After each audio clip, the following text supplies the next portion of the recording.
Before we address specific media, we're going to take a few moments to talk about the idea of media as interfaces. So, what is an interface? Let's look again at the Oxford English Dictionary for our definition. Interface is defined as a point where two systems, subjects, organizations, etc. meet and interact. This is a pretty abstract definition, so we're going to spend some time trying to understand just what it means.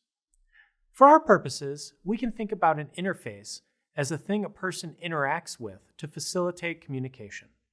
In reality, most interfaces are made up of many interfaces, so let's look at a few examples. Let's say I'm using a computer program to communicate with another person. Without even talking about the program, we'll talk about a few in this module, we can quickly see how we are using multiple interfaces. First, if we are typing, we're using a keyboard interface. Pressing the keys populates form fields in the program with our words. If we are using talk-to-text technology, then the same mediation occurs by microphone. Second, if we are sighted, we are likely using a computer monitor to see the words we are typing.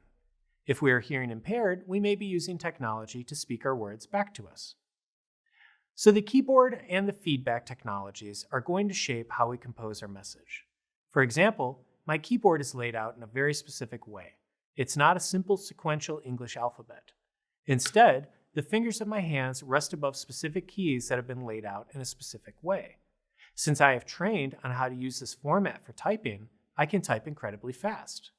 This speed affects how I compose messages because I can make the move from my thoughts to text on the screen very quickly.